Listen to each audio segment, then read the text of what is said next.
आमा के लकड़ी आ गया के घिउआ हे जी। आमा के लकड़ी आ गया के घिउआ। सत्यनारायण बाबा आई गई हमारे अंगना। सत्यनारायण बाबा आई थी हमारे अंगना। राम जी आए संग सीता ले आए। राम जी आए संग सीता ले आए। सीता जी के गोदिया लकुशल ललना हे जी। सीता जी के गोदिया लकुशल ललना। अम्मा के लकड़ी गैया के घिउआ। सत्यनारायण बाबा आई कि हमारे अंगना।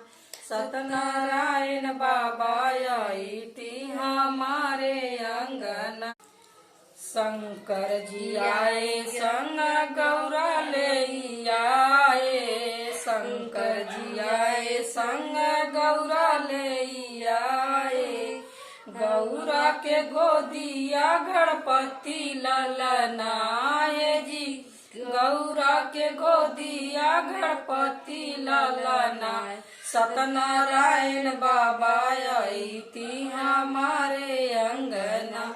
सत्यनारायण बाबा आई थी हमारे अंगना। गई अमवा के लकड़ी गैया के घिउआ हे जी। अमवा के लकड़ी गैया के घिउआ। सत्यनारायण बाबा आई थी हमारे अंगना।